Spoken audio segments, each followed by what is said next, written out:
안녕하십니까. 2차 전지와 인공지능 딥러닝에 의해 첫 번째 첫 주 강의의 이제 마지막 세 번째 강의를 진행할 부산대학교의 강준희입니다. 이제 오늘 강의를 통해서 우리가 딥러닝이 실제로는 이제 현재 이제 배우는 이론들을 바탕으로 굉장히 많은 인공신경망들이 존재할 때 우리가 그걸 이제 딥러닝이라고 부르게 되는데요. 그걸 이제 이해하기 위해서 데이터 다루는 법도 많이 배우고 있고 어떤 원리로 가중치 이런 애들이 학습이 되는지 그리고 그 빠르게 계산하기 위해서 뭐 행렬 같은 것도 배웠었고요. 그리고 데이터를 어떻게 정교화 시켜야만 우리가 학습할 때 더 컴퓨터가 정확하게 그 각 영향들을 고려를 해가지고 굉장히 잘 맞는 결과를 도출할 수 있게끔 만드는 법을 배워봤는데요. 오늘은 이제 데이터 좀 다루는 법 한 가지 더 배워보고 그 다음에 가중치를 어떤 식으로 업데이트를 해나가는지 그거에 대해서 좀 배워보도록 하겠습니다.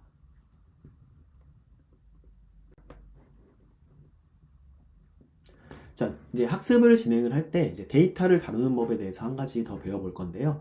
먼저 미니 배치라고 해서 굉장히 많이 활용되는 방법 중에 하나입니다. 굉장히 중요한 방법이기도 하고요.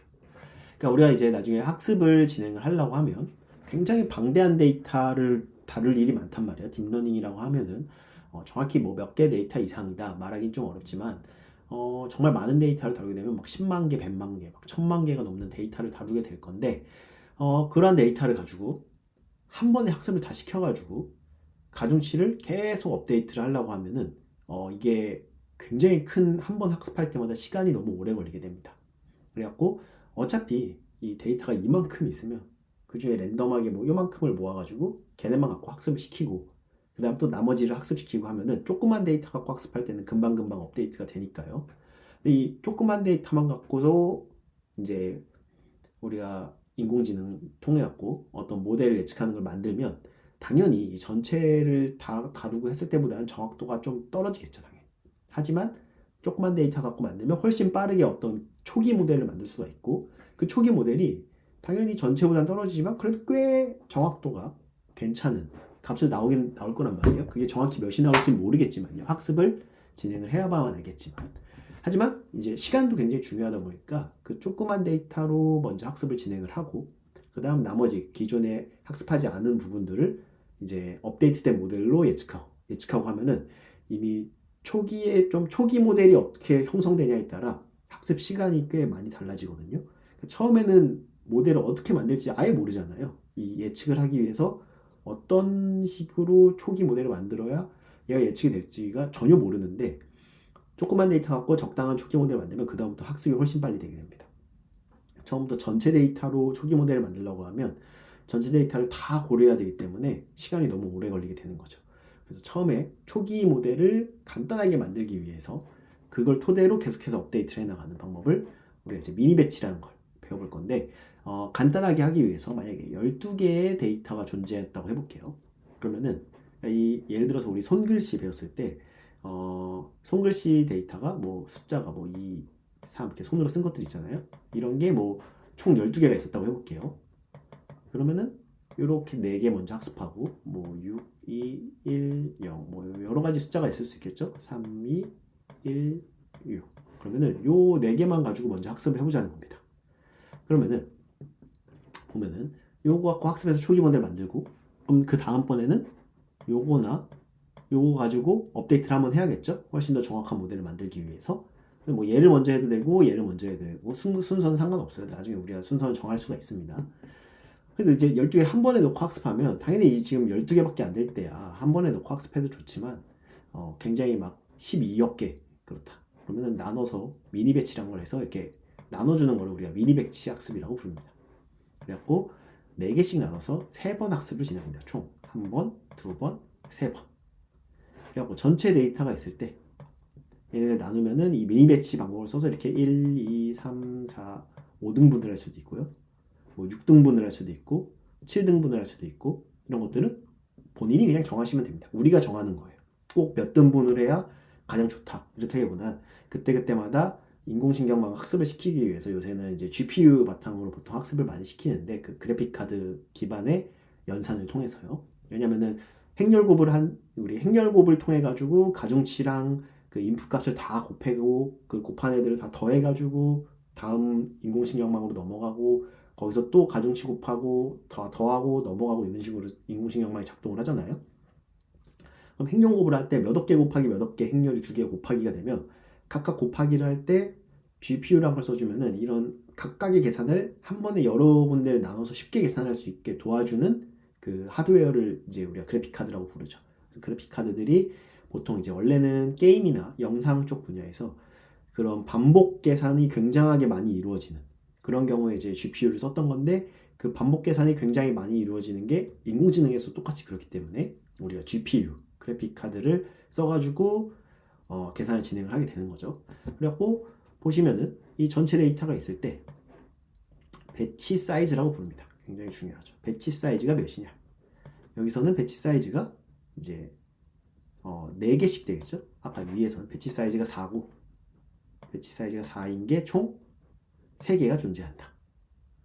이렇게 기억을 해주시면 되겠고 이 전체를 한 번 다 학습하는 거. 한 번, 두 번, 세 번 해서 그럼 총 12개 데이터를 다 하잖아요. 12개 데이터를 전체적으로 한 번 다 고려해서 첫 번째 모델 이제 다 고려해가지고 이렇게 해서 모델을 만들고 업데이트하고 해서 전체 데이터를 한 번 다 고려했다 하면은 우리가 그거를 1 에포크라고 부르게 됩니다. 그래서 이 에포크 값도 꼭 잘 기억을 해줘야 된다. 그러니까 1 에포크만 학습한다고 해서 전체 데이터 한 번씩 결국 다 다뤘으니까 모델이 완성되는 건 아니고요. 보통 뭐 몇십 에포크, 뭐 몇백 에포크, 한 100에서 200 정도만 해줘도 거의 우리가 다루는 이제 좀 적은 데이터의 모델들은 수렴이 에포크만큼은 해줘야 수렴이 이루어지게 되겠습니다.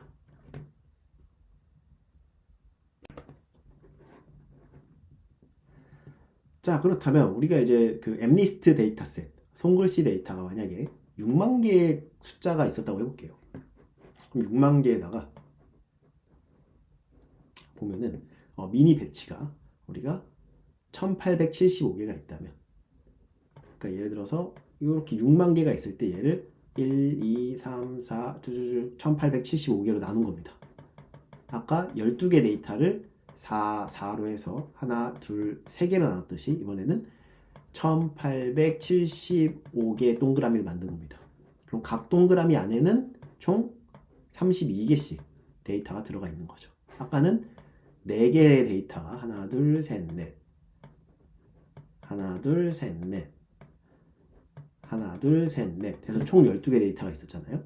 그래서 배치 사이즈는 여기서는 총 3개의 미니 배치가 있고요. 배치 사이즈는 4였어요. 4. 근데 이거는 6만 개 데이터가 있으면 총 1875개의 미니 배치가 있고요. 각 배치 안에 사이즈는 미니 배치 사이즈는 32개. 하나, 둘, 셋, 넷, 다, 열, 일곱, 여덟, 아홉, 열 이렇게 쭉 32개. 얘도 32개. 얘도 32개. 그래서 배치 사이즈는 32, 미니 배치는 총 1875개. 그리고 이게 하나를 전체 다 6만 개를 다 다루면 우리가 1 에포크라고. 그렇죠? 그래서 이 개념들. 그래서 실제로 이런 이제 인공지능 코딩이 다 돼 있는 거 갖고 와서 우리가 데이터만 넣으면 바로 우리가 사실 인공지능을 배우지 않아도 바로 학습을 진행시켜서 이렇게 정확도가 몇인지 이렇게 바로 학습시킬 수 있긴 합니다. 그때 보면은 에포크가 총 이거 우리가 정해주는 거죠. 몇 에포크를 할 거냐. 5 에포크만 하겠다라고 하고 미니 배치 사이즈를 정해주면 1875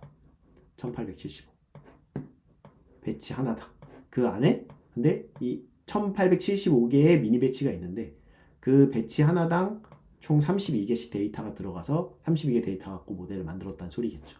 그래서 1875개 미니 배치를 다 한 번 할 때마다 에포크가 끝나고 다음 에포크 이렇게 넘어가게 되고 점점 아큐러시 정확도가 높아지는 걸 확인할 수 있습니다. 그래서 옆에 그림으로 한 번 더 복습을 해보시면 토탈 데이터가 1000개일 때 배치 사이즈는 100이고 얘는 총 이터레이션이라고 부릅니다. 이제 이 1 에포크를 하기 위해서 몇 번의 배치 사이즈 이게 미니 배치가 몇 개 있냐랑 똑같은 거겠죠. 미니 배치가 총 10개 있다. 이터레이션 이 미니 배치가 몇 개 있냐랑 같은 값이다. 그래서 만약에 이제 굳이 뭐 시험 문제가 나온다고 치면 예를 들어서 꼭 나온다는 건 아니고요. 나올 수도 있고 안 나올 수도 있고. 그럼 이터레이션이 이런 걸 주고서 표를 주고 이터레이션이 몇이냐, 배치 사이즈는 몇이냐, 그리고 이 한 바퀴 돌았을 때를 1 하고 뭐라고 부를까? 이런 것들이 나오면은 각각 여기 뭐 에포크, 여기는 뭐 예를 들어서 그냥 숫자 10만 써놨다면 얘가 이터레이션, 뭐 미니 배치 사이즈 또는 미니 배치 개수 또는 여기 배치 사이즈는 몇인지 이런 것들을 다 작성하실 수 있어야 된다. 그러니까 이런 것들이 왜 중요하냐면 우리가 적어줘야 되는 값들입니다. 코딩을 해서 코드를 돌릴 때 인공지능 학습을 시킬 때 배치 사이즈 몇으로 할 거고, 이게 그러니까 어떤 나누기가 잘 떨어지는 값을 넣어줘야겠죠. 그리고 몇 에포크만큼 학습시킬지 이런 것들을 우리가 다 수동으로 정해줘야 되는 것이기 때문에 그 의미를 잘 알고 있어야만 값을 정해주고, 얘네 값에 따라서 굉장히 학습하는 시간이 빨라질 수도 있고요, 더 오래 걸릴 수도 있고, 정확도가 높아질 수도 있고 낮아질 수도 있기 때문에 이러한 것들 별거 아닌 것처럼 보이겠지만 학습 시 굉장히 정확도에 큰 영향을 주는 것들이기 때문에 잘 기억을 해주셔야 되겠습니다.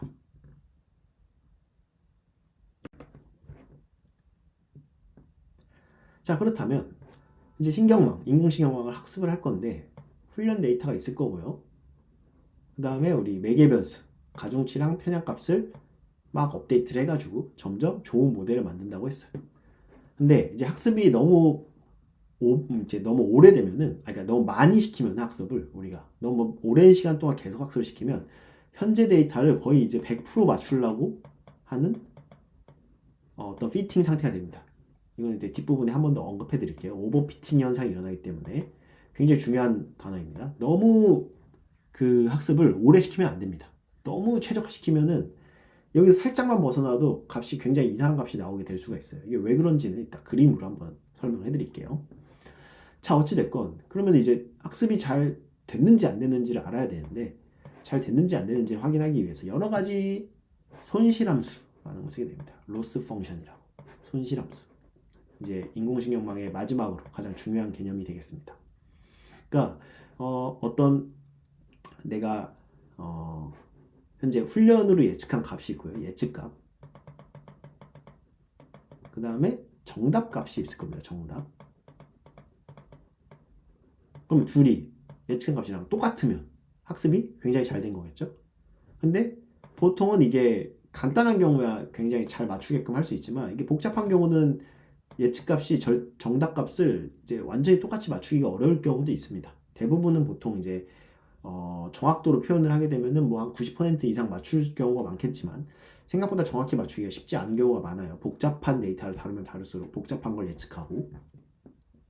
그러면 얘네들의 절대적인 차이값만 가지고 우리가 이게 잘 맞냐 틀리냐, 그러니까 그걸 예측을 하려고 하면은 이걸로 보기 힘든 경우들이 많이 있습니다.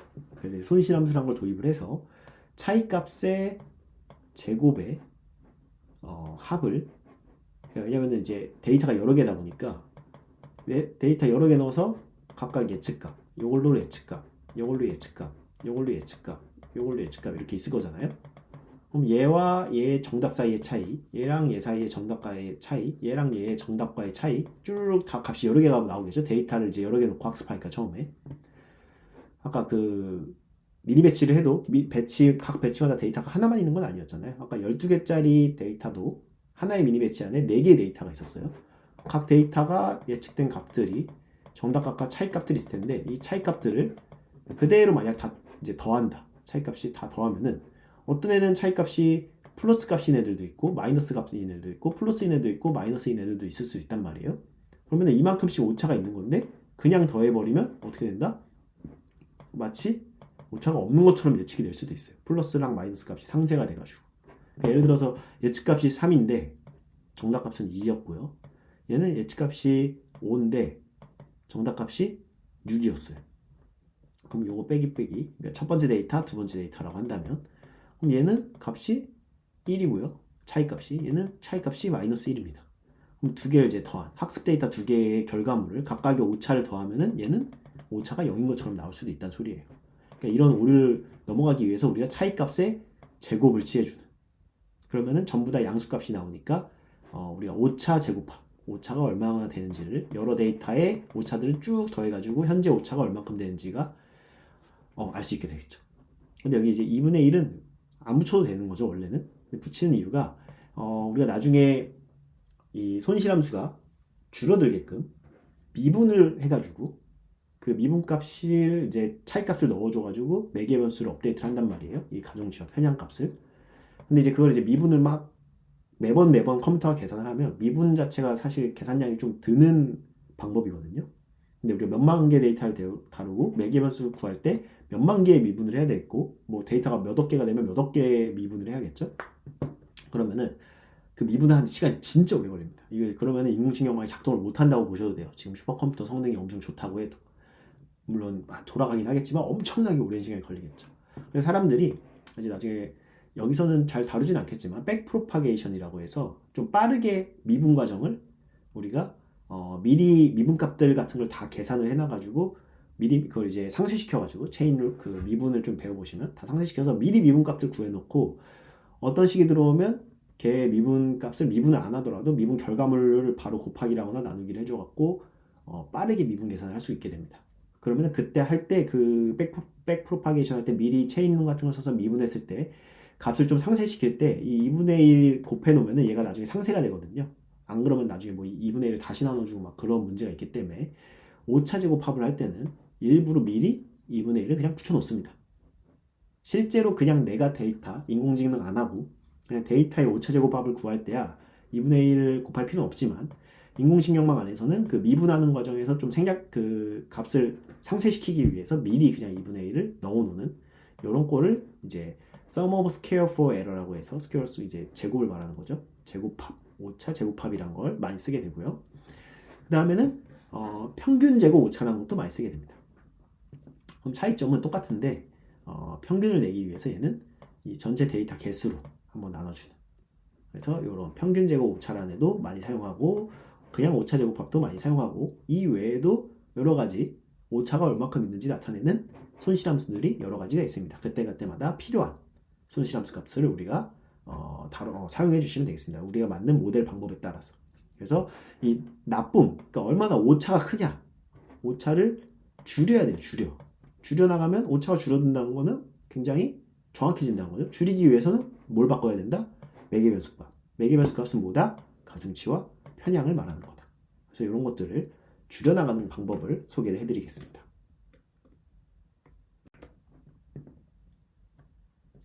자, 그래서 인공지능 학습 과정에서 이제 손실함수가 최소값이 되는 줄어들게끔 만들어져야 되는데 이 로스 함수를 최소화하려면 그럼 어떻게 해야 될까? 그러니까 예를 들어서 어떤 그래프가 있고 얘가 뭐 오차라고 해볼게요. 얘는 뭔가 뭐 매개변수 값이라고 치면은 파라미터라고 하죠. 그럼 뭐 이런 식으로 생겼다고 하면 처음 오차가 이만큼이었으면 얘를 점점 낮춰가면서 학습을 시켜갖고 최대한 오차 값이 작아지는 매개변수를 찾는 게 우리의 목표가 되겠습니다.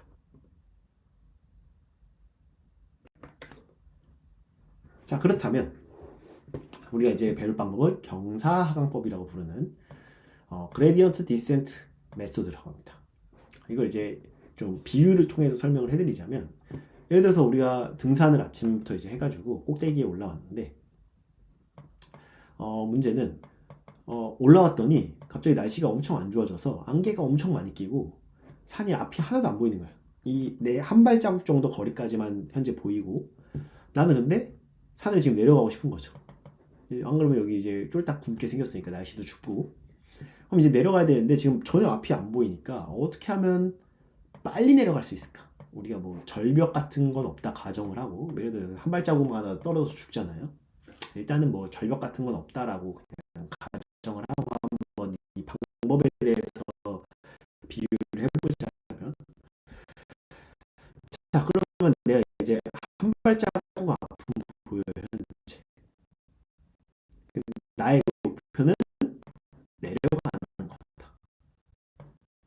그럼 이 산꼭대기가 오차라고 생각하시면 됩니다. 오차가 굉장히 높은 데서 낮은 곳으로 산 아래로 내려가고 싶은 거예요. 한 발자국을 먼저 걸어갈 때 딱 360도를 돌아서 내 주변을 보고서 이렇게 내려가는 길이 있고 이렇게 내려가는 길이 있고 뭐 이렇게 내려가는 길이 급격하게 내려가는 곳으로 일단 한 발자국 가보자는 거죠. 이렇게.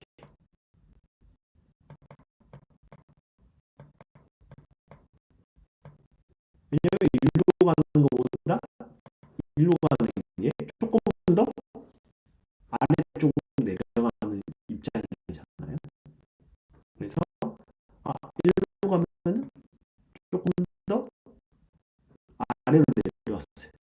그 말인즉슨 아까보다는 한 발자국밖에 안 갔지만 오차가 줄어들었다는 소리죠. 오차가 작은 방향, 아래 땅으로 가고 싶은 거예요. 여기서도 또 360도 쭉 둘러보고 좀 빠르게 내려가는데 천천히 내려가는 데 있으면 최대한 빨리 가는 내려가는 방향으로 또 한 발자국, 또 한 발자국, 또 한 발자국 이렇게 내려가다 보면 최대한 아래 방향으로 가는 곳만 따라서 한 발자국씩 가다 보니까 우리가 언젠가는 산 아래에 도착할 수 있을 것이다. 라는 방법이 바로 경사 방법이 되겠습니다. 최대한 낮은 방향. 그 말인즉슨 방향이 얘가 급격하게 낮은지 높은지 완만한지는 어떻게 결정한다?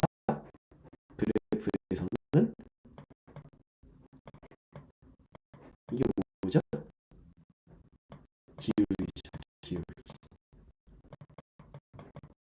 우리가 어떤 그래프의 기울기를 안다면 기울기 값을 통해 갖고 최대한 이 아래 방향으로 가는 방향으로 내려가자.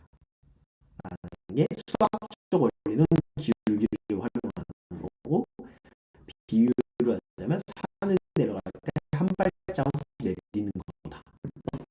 라는 걸 생각을 해보시면 되겠습니다.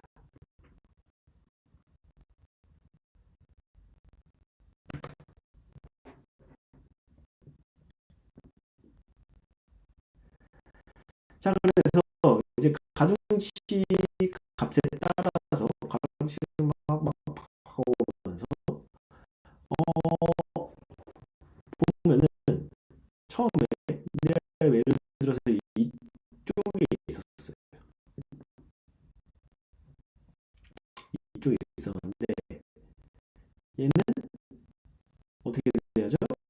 1로 내려가야만 가중치 값이 뭐야 이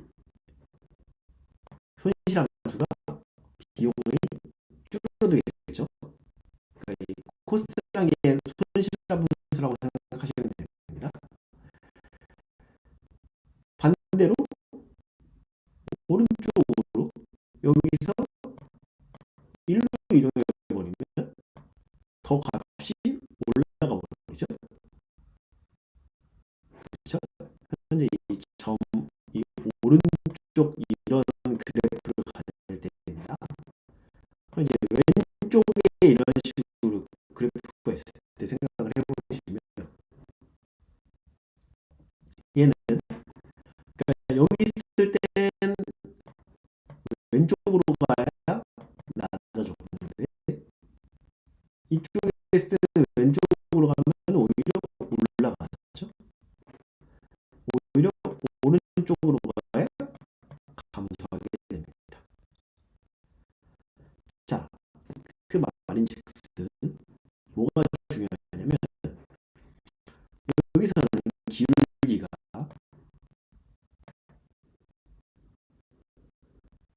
이렇게 생긴 기울기죠.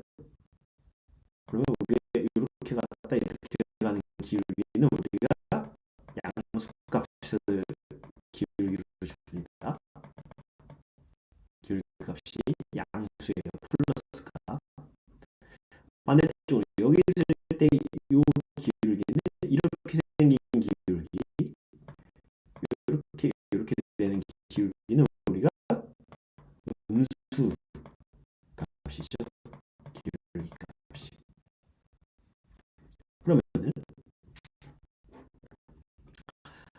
어떻게 해야 되냐면 어, 이 새로운 W는 빼기 기울기 값을 해주시면 됩니다. 빼기 기울기 값. 그러면은 원래보다 더 새로운 가중치가 원래 이 가중치 값이 이 값이었는데 얘보다 더 작은 기울기만큼 빼주면은 기울기가 몇일지 모르겠지만 빼주면은 이렇게 돼서 이렇게 가중치 값이 작아지니까 더 작은 가중치 값을 갖게 되고 더 작은 손시함수를 갖게 되고요. 여기 있을 때 빼기를 해주면 얘 음수니까 빼기 음수니까 얘가 플러스로 바뀌겠죠? 그러면은 원래 가중치 값보다 플러스니까 더 큰 값의 가중치를 갖게 되고 그러면은 손실함수가 더 작아지게 되겠죠. 그래서 기울기 값을 빼주시면 됩니다. 원래 가중치에다. 그럼 새로운 가중치가 업데이트가 되고 그러면 이쪽에 있든 이쪽에 있든 다 가중치가 이제 값이 바뀌게 되고 그러면은 손실함수가 줄어들게 되는 방향으로 업데이트가 된다는 겁니다. 그래서 기울기 구에서 빼주기만 하면은 새로운 가중치에 그러면 우리가 더 정확한 값을 얻을 수 있다는 게 있게 된다는 게 핵심인 거죠. 근데 우리가 제 손실함수 그래프는 이 손실함수라는 건 10을 정해놓으면 그래프를 미분하는 건 어렵지 않기 때문에 생각보다 쉽게 미분만 빨리 할 수 있다면은 미분값이 몇이 되는지는 쉽게 구할 수가 있게 되겠습니다.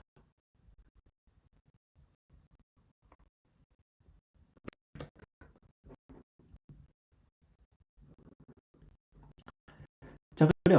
원래 가중치에 빼기 기울기 값을 할 건데 이 기울기가 굉장히 이렇게 이 그래프에 따라서 뭐 이렇게 생긴 그래프일 수도 있고 뭐 더 완만한 그래프일 수도 있고 기울기 값이 너무 차이값이 좀 클 수도 있단 말이에요. 너무 급하거나 너무 완만하거나 너무 뭐 그냥 잘 맞을 수도 있고요. 근데 보통은 이게 너무 크면은 기울기가 큰 경우도 있단 말이에요. 처음에는. 그러면은 이게 여기 있던 애가 어, 이 예를 들어서 여기 있던 애 가중치가 새로 업데이트 돼서 뭐 이쯤 업데이트 되면은 이렇게 학습이 잘 되는데 너무 가중치 값이 빼기 값이 크다 보니까 여기 있던 애가 빼기를 해주면은 여기로 와가지고 빼기를 했더니 너무 많이 빼지는 거죠. 봤더니 오히려 손실함수가 더 커질 수도 있는 거예요. 이렇게 일로 말하면 빼기가 너무 심하게 됐어. 보통은 우리가 학습률이라고 부르는 매우 중요합니다. 러닝 레이트 안을 한 0.1에서 0.01 정도. 이것도 근데 학습하는 모델에 따라 다릅니다. 이런 걸 곱하기를 해줘가지고 우리가 조절해 준다. 그래서 이거는 사람이 정해주는 값, 러닝 레이트 학습률은 우리가 하이퍼 파라미터라고 부르게 됩니다.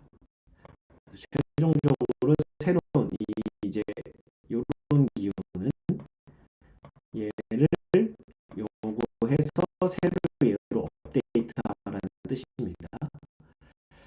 학습률도 곱해주고 하이퍼 파라미터를 그 다음에 기울기값 빼주면 우리가 점점 더 모델을 업데이트해 나갈 수 있다는 게 핵심입니다.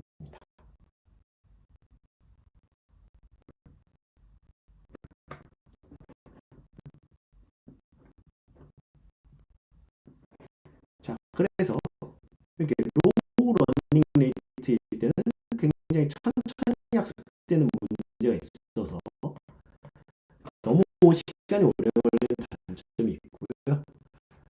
이제 어, 학습률을 처음에는 크게 주다가 나중에 점점 줄여나갈 수도 있고요. 또는 이제 뭐 학습률이 너무 어, 크면은 이런 식으로 왔다 갔다 오히려 더 학습이 잘 안 되는 그런 문제도 있을 수 있고요. 그러니까 이제 적당한 학습률을 잘 정해 주는 게 중요한 거죠. 그러니까 너무 크면 문제가 있고 너무 작으면 오래 걸리고 적당한 값을 줘야만 학습이 잘 된다라는 거를 꼭 잘 기억을 해주시면 좋겠습니다.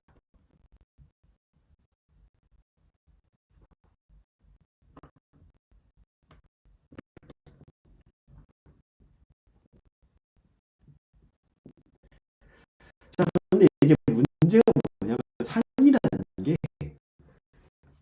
이렇게 내려가다 보면 또 올라갔다가 또 내려가기도 하고 그러잖아요. 실제로는. 그러다 보니까 이게 내려가기만 하다 보면은 나중에 여기 멈춰버려갖고 로컬 미니멈이라고 부르는 이런 것에 빠져버려갖고 여기서 왔다 갔다 왔다 갔다 확산률이 너무 작으면 못 넘어가는 문제가 있습니다. 여기서 왔다 갔다 왔다 갔다 왔다. 그러면 원래는 아까 학습률이 너무 크면 문제라고 했는데 학습률이 매우 크면 여기서 일로 넘어가 버린 다음에 이렇게 왔다 갔다 또 내려갈 수도 있게 되겠죠. 그래서 실제로 학습률은 꼭 작다고 좋은 것도 아니고 꼭 크다고 좋은 것도 아니고 적당하고 준다고 좋은 것도 아니고 실제로 학습시킬 때 큰 값 줬다 작은 값 줬다 큰 값 줬다 작은 값 줬다 이런 식으로 뭐 여러 가지 방법 수학적인 방법론을 써서 학습률 값을 조절을 해나가면서 찾아나가는 방법이 실제로는 그러니까 여러 학습률 값이 복합적으로 작용하는 게 가장 많이 활용되는 방법이 되겠습니다.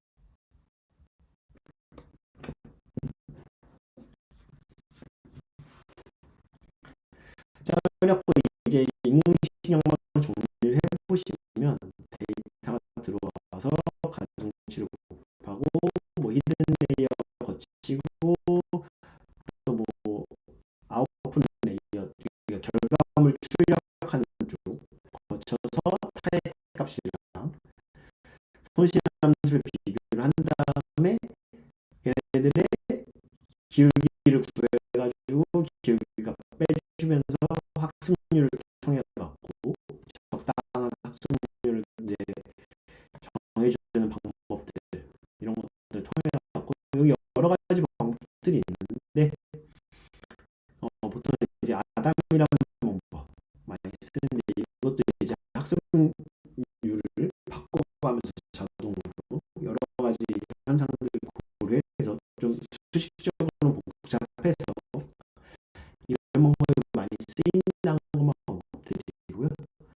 이러한 원리를 통해서 궁극적으로 딥러닝이 기본적으로 작동하게 되고 이 히든 레이어 개수가 굉장히 많아지면 우리가 그거를 이제 딥러닝이라고 부르게 되겠습니다.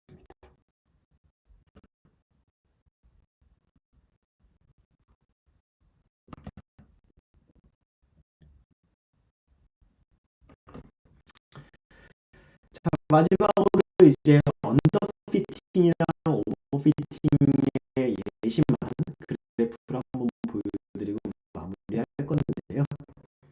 그러니까 학습을 적당히 잘 시켜주면 이런 느낌이 왔을 때 어, 이게 그러니까 뭐 이런 그래프가 이런 식으로 뭐 예측을 한다면 이런 애들이 굉장히 사실 이 초록색 그 선이 가장 이상적인 현상이고 실제로 관측된 거는 파란색인 거고요. 그러니까 모든 이상적인 식을 꼭 따라가서 작동하지 않거든요, 데이터들이. 그래서 원래는 이 초록색 선이 정확히 나오면 좋은데 어, 거의 이제 학습을 적당히 잘 시켜주면 거의 비슷하게 나오게 되는 걸 확인할 수 있고 너무 적으면 아예 안 맞죠. 반대로 너무 오버피팅 시키면 이런 식으로 점점점점점을 다 맞추게 됩니다. 이 파란색 데이터 대신에 그렇게 하려면은 예측이 말도 안 되게 이상해질 수가 있는 거죠. 그래서 너무 학습을 과하게 시키면 오버피팅이 일어나요. 왜냐하면 모든 데이터는 불순물 데이터가 같이 섞여 있을 수밖에 없어요. 우리가 모으는 데이터는 이상적으로 수학 식으로부터 모으는 데이터가 아닌 이상. 그래서 항상 이런 불순물이 있다는 가정하에 너무 과한 학습을 시키면은 오버피팅이 일어나서 오히려 안 맞게 된다는 것까지 잘 기억을 해주시면서 딥러닝 수업 마치도록 하겠습니다.